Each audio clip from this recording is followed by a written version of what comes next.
আমি 52 মানি না, আমি 71 মানি না, আমি 72-এর সংবিধান মানি না, আমি এই বাংলাদেশ স্বাধীন হয়েছে সেটা আমি মানতে রাজি না।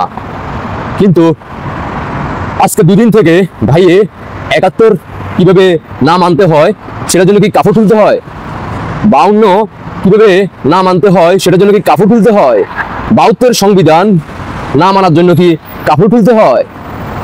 আমরা জানতে চাই। 5 আগস্টের পর থেকে আমরা শুনে আসছিলাম টাকলা ফুয়াদ যে তিনি 9 এবং 14 যৌনকর্মী হিসেবে তিনি প্রধান ছিল, তাকে হোটেলে 5-6 জন নারী সহ তাকে অ্যারেস্ট করা হয়। বিভিন্ন পত্রিকায় এই পোস্ট এখনো আছে। আমরা 71 মানি না, আমরা 72-এর সংবিধান মানি না, আমরা বাংলাদেশ স্বাধীন হয়েছে সেটা মানি না।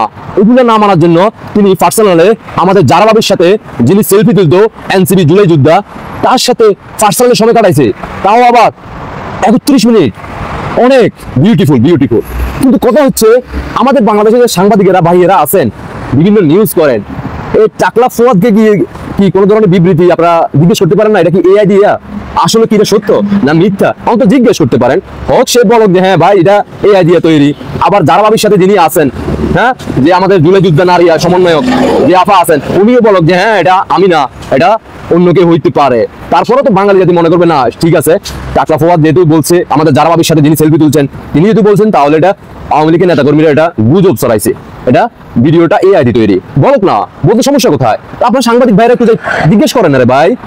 আর যেখানে নতুন বাংলাদেশ তারা তৈরি করতেছে, যেখানে নতুন বাংলাদেশ আপনাদের উপহার দিচ্ছে, আপনারা তাদেরকে একটু জিজ্ঞেস করতে কি আপনাদের সাহস কুলাচ্ছে না? একটু জিজ্ঞেস করেন। টাকলা ফুয়াদ সাহেব, আপনার দৃষ্টি আকর্ষণ করে বলতে চাই, আপনি অন্তত আপনার ফেসবুক প্রোফাইল হোক, ভেরিফাইড ফেসবুক যেখান থেকে হোক, যে কোনো টক শোতে গিয়ে বলেন যে না এই টাকলা মাথা এটা আমার না, এই হালকা চুল পিছন দিয়া এটা আমার না, এই আমার বডির পিছনে যে পশমগুলো আছে এগুলো আমার না, হ্যাঁ, যে বডিটা দেখতেছেন এই বডিটাই আমার না, এই কক্ষটা আমার না, এই নারীটা এই মেয়েটা সাথে আমার হয় নাই, এটা আমাদের স্বপ্নে ঘুমন্তের মধ্যে যে কোনো পর্যায়ে হয়ে গেছে।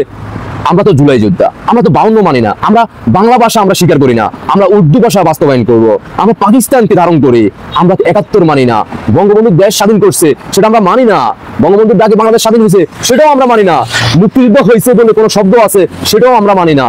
আমরা মানি শুধু জুলাইয়া লাগালাগি পার্টি। আমাদের সম্পূর্ণ দোষ এই টাকলা ফুয়াদ আর হয়েছে এই জারা বাবি। তাদের দুজনের কারণে এই মেয়েটা ফেসে গেছে। কারণ জারা বাবি জুলাই আন্দোলনের পূর্বে পোলাবাইনদেরকে, ছোট ছোট বাচ্চাদেরকে শিখাইতো কিভাবে যৌন মিলন করতে হয়, এটার জন্য তিনি বিভিন্ন পরামর্শ দিত। অন্যদিকে টাকলা ফুয়াদ এই যারা এরা উত্তেজনা হইতো তাদেরকে নিয়ে প্রতিকালয়ে সেখানে ব্যবসা, মানে ভালো ব্যবসা করতো, সেখানে ইনকাম হইতো, সেটা দেশে এবং দেশের বাইরে।